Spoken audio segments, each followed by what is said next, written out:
I'll just try to share some of my findings from my research over the last 2 decades that have largely focused on village common lands and Dalit land movements in Maharashtra and also recently in Punjab, with some perhaps observations about Tamil Nadu.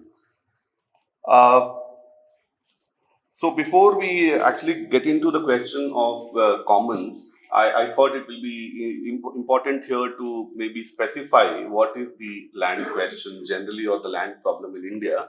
And I do that from an Ambedkarite perspective, drawing from Dr. Ambedkar's own writings.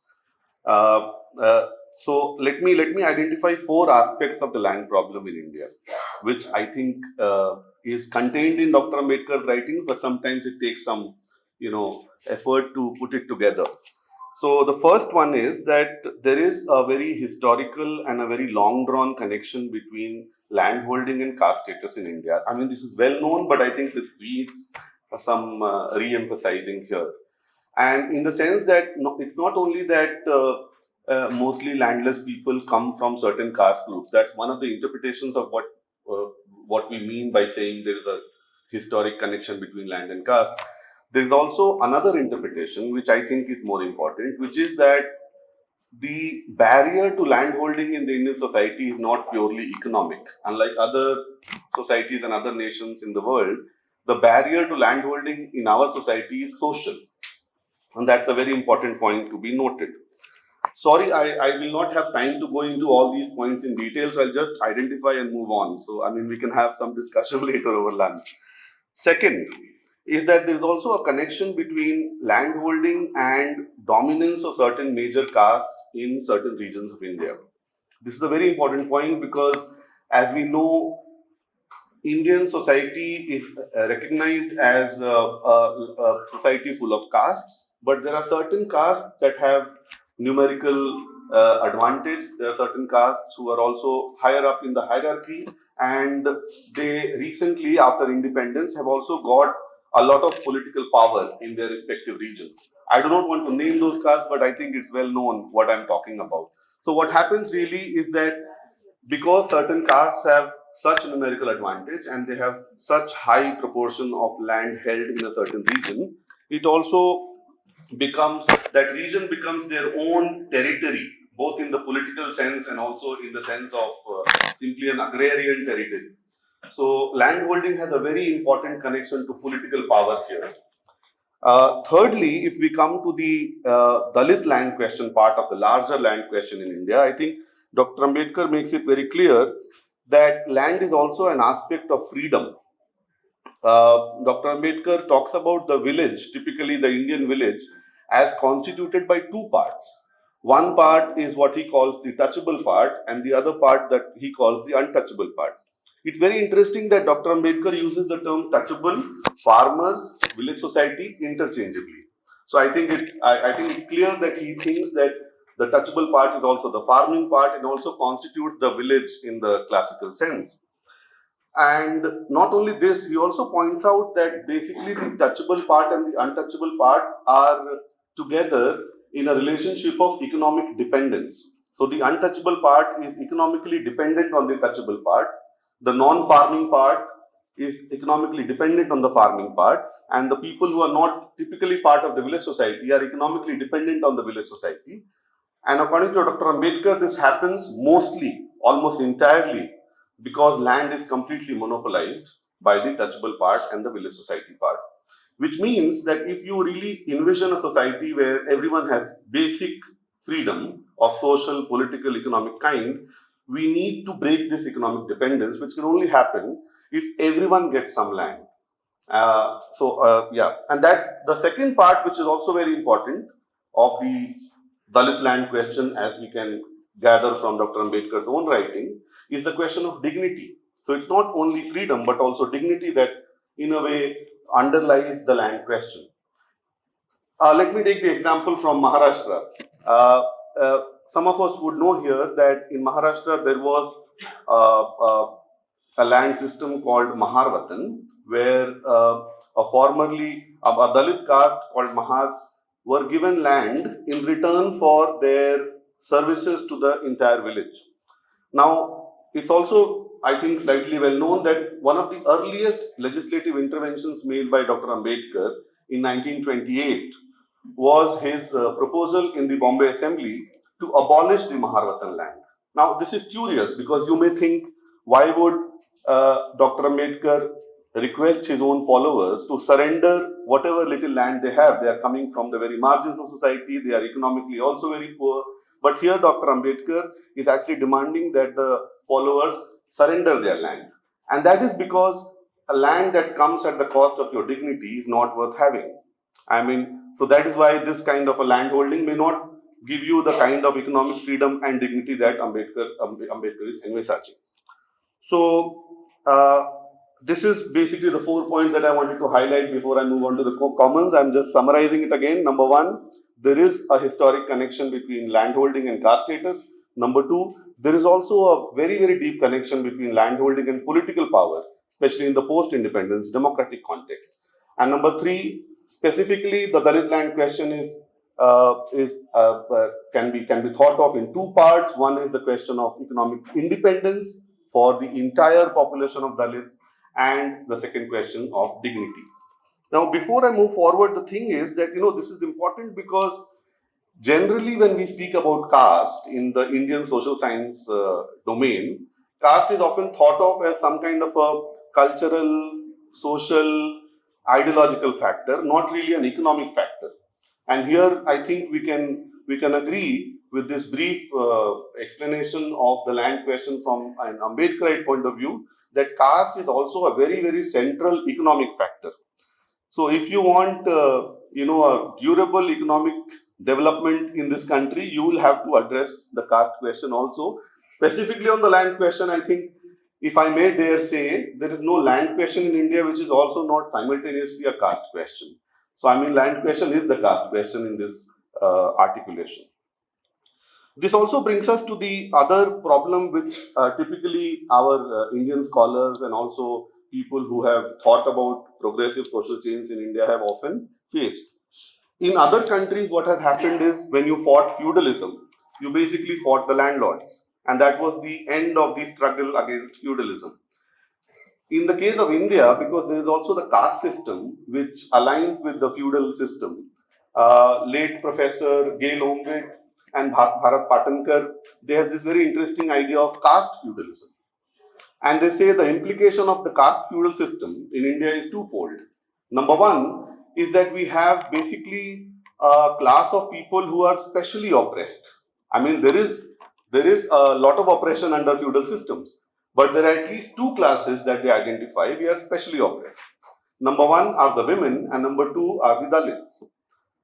And also the second part which they speak about is that if you want to bring about a change in the entire feudal structure, it is not enough to simply target the existing intermediary classes, as we say classically in the social science jargon, the landlords, for example. It's not enough to simply attack the landlords. It's not simply enough to bring down the landlord power, because even within the oppressed sections of the population, caste creates permanent divisions. And that is why the anti-landlord policies or anti-landlord politics may not succeed in the context of India, because, for example, the interests of the landless and the interest of the variety of middle caste farmers may never come together because of the permanent division caused by caste. So this is, broadly speaking, where I am in terms of the theoretical understanding of the land question. Let me also identify at least four empirical observations about the Indian society. Number one, like I said, India is really unique because India, and broadly speaking South Asia, is really unique in the world because in other parts of the world, the creation of this class called the landless happened only after capitalist agriculture became very, very significant. So, for example, in the classical case of England that we teach as textbook case of rise of capitalism, a separate class of landless population came into existence only in the 18th century when capitalist agriculture became very, very significant. On the contrary, in the case of India, we have had a very separate class of landless population since many, many, many, many years. I mean, centuries and thousands of years. Since we have had, I don't know, the Indian civilization, there has been a class of people who were historically landless. And it seems that even after 75 years of independence and the entire policy of land reforms, and also various levels of agricultural development in different parts of India, it seems that the landlessness among Dalits in particular continues to be very, very high. Let me give you some data points about landlessness among only Dalits from different states in India. According to the National Sample Survey Organization Land and Livestock Holding Survey, which is the last data that is available is from 2013-14, about 60% of all Dalit rural households were completely landless. So out of 10, 6 Dalit rural households were completely landless. That's the all India figure. But because I said land reforms and agricultural development seem to have no relationship with Dalit landlessness, I want to highlight 2-3 states. You see, if you take Kerala, for example, where the land reforms program was very, very successful, still 72%, which is higher than the national average, 72% of all Dalit rural households were completely landless. In Tamil Nadu, which has had a history of social justice politics, 77.4% of all rural Dalit households were completely landless. If you talk about economic development, let's compare Punjab, which is by all standards an agriculturally developed state, and Bihar, which by all standards an agriculturally and economically underdeveloped state. In Punjab, 87%, I'm saying it again, 87% of all rural Dalit households are completely landless. So basically out of 10, about 9 are completely landless. The figure in Bihar is 86%. So it seems that economic development, agricultural development seems to have no relationship with the rise of landlessness or the decline in landlessness. So that is the first point. I mean, the second point. The first point is that Dalits have been landless across, unlike other countries, for a long, long time. Secondly, land reforms and agricultural development seems to have no relation to Dalit landlessness. Number 3, this may appear as strange to some people that land reforms did not really affect landlessness among Dalit populations. But actually, if you go into the discourse of land reforms, it's very clear that this was not a failure of land reforms policy, because ultimately land reforms, the slogan was land to the tillers. And like I said, in Ambedkarite perspective, the tillers mostly happen to be upper caste and middle caste farmers. So in a way, land reforms never really intended to distribute land to the landless. That was one component of land reforms, but it failed miserably almost everywhere in all the states in India. And this was known to Ambedkar, by the way. If you read Dr. Ambedkar's position on the land reforms as we had in our country, you would realize that Ambedkar was highly opposed to the land reforms program. He said that it's worse than useless. I'm quoting him. He said land reforms programs in India is worse than useless because it has nothing for about 50 million people who are landless, mostly Dalits. And the fourth thing is that the unique aspect of landlessness among Dalits in India does not simply is about agricultural land or cultivable land. It also extends to the commons. And that's where I take another 5 minutes perhaps and come to the title of the presentation today, which is Caste and the Commons. It is not simply that Dalits do not have agricultural land and cultivable land. They're also kept away from the village commons. Now, what are commons? I mean, typically, the idea of modern commons come from the England case. Again, going back to the English historical case. In England, we had the classical case of serfdom, feudalism. There were lords, there were serfs. That system declined. And over time, in the medieval period, we had what we call the open field systems, where there was some kind of an agricultural commons. People who had the intention to cultivate, they could cultivate, get some open field and cultivate there. After that, there were a series of enclosures that were parliamentary done. So there were parliamentary laws that basically created a new class of people who were landless, because many of these commons were enclosed. I mean, walls were created and they were privatized and given to existing dominant sections of the population. So what happened in England is that there was something called the commons. People could utilize it. All kinds of people could utilize it. And then, of course, politically powerful, socially powerful sections got laws passed in the parliaments and they enclosed those commons. So the point that I'm trying to highlight here is that England really had commons, and they were commons in the typical sense where different kinds of people coming from different kinds of classes could utilize it. Did we have something like that in India? That's the only point I'll try to address in the next 5 minutes. Um, Again, if you look at the literature on the commons in India, you find very strange kind of findings. On the one hand, we find that commons have really declined, have been declining in the last 20, 30 years. The only report that we have available in the country is the National Sample Survey Organization report on the common property resources in 1999. So it's about 30, 25 years old report. According to that report, all over India, about 15% of the entire geographical area of India could be classified as what is called the common property resources. This definition, by the way, of common property resources is very important to understand. It says that any land that is governed by the village panchayat under existing laws is the common property resources. So it's about the ownership made by village community or the village panchayats. Now, because we have already defined what the village is in the Ambedkarite sense, you can see that the ownership of village community would mean ownership of certain castes only. Now, the problem really is, and that's where the intellectual struggle against a certain idea of the commons is very important. If you read the entire literature on the common property resources in India, they talk about this decline in the commons and they also talk about why it is happening. So they say commons have been declining because people have been privatizing commons. And this entire notion of privatization is never then unpacked, never really clarified what do you mean by privatization. In our understanding, privatization can mean two things. One, privatization by the rich, privatization by the dominant sections, and the other, which is empowerment of the landless populations, which may happen through encroachment of land in the government language, but that cannot be equated with the kind of privatization that is happening by the rich and the dominant sections of the village. The second problem in the commons literature, common property literature, across different persuasions, across different kinds of ideological leanings in the Indian social sciences, is that caste is hardly taken as a framework to understand the commons. So the only category that they use is the poor and the non-poor. And they say the poor are helped by the common property resources, hence common property resources must be preserved because poor benefit from it.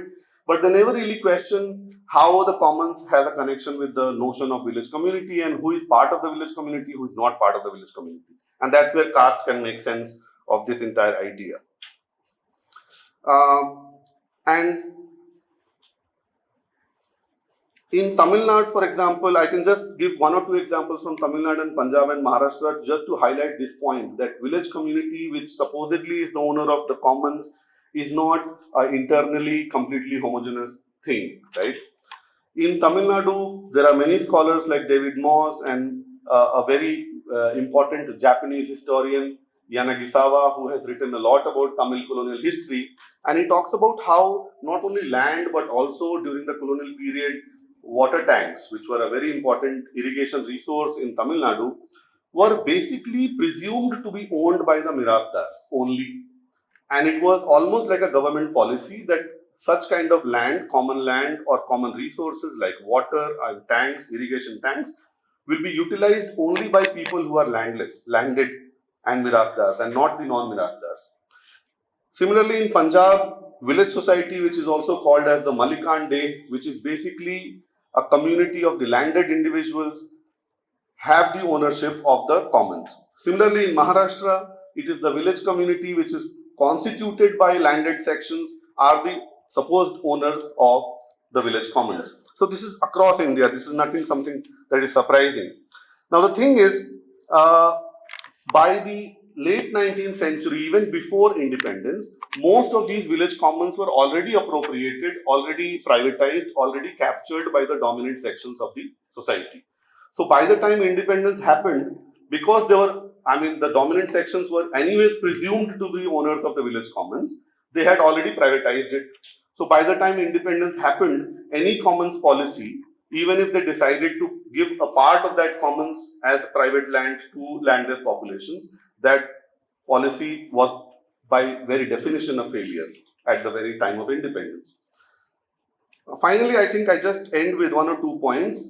See, we have to, the point really is that we have to rethink what commons are in the case of India. If there is caste in our society, there cannot be any commons, because commons presume that all sections of the society will have some kind of access to those resources that are being deemed as commons. And this is very, very important because in the West now, there is some interesting literature that is coming up that is saying that commons is not a noun, it's actually a verb. They're using terms like commoning, which means that people should come together and form a commons. These commons will not simply be economic commons or land commons, it will also be a political commons. We have to come together as a society for our own betterment. So you say commons don't exist, commons are made. And if you take that kind of a perspective, then I think the final point that I'm trying to make is that unless you abolish the caste system, unless we hit at the very roots of the caste system, we can't really have commoning as a verb, even if some commons may exist here and there. And finally, so that's the part of the intellectual struggle that we have to all be part of, where we'll have to go back to the drawing board and rethink what commons would mean in the case of India. And I want to end with the speech that Dr. Ambedkar made at the Mahar Satyagraha. Many of you may have already seen the speech. I just want to highlight two parts of the speech. Number one, where Dr. Ambedkar says that we have come here to drink this water not because we don't have water to drink somewhere else. It's because we have come here to assert our own selves as equal human beings. And he says, we have come here to set up the norm of equality. So it is not the economic access to a certain resource that is at stake. What is really at stake is the kind of equality that is at the very root of the term commons. Equal access that is at the very root of the term commons. So, yeah, thank you very much, and I think we can. Sorry for being a little rushed, but I thought I have to cover a lot of points. Thank you.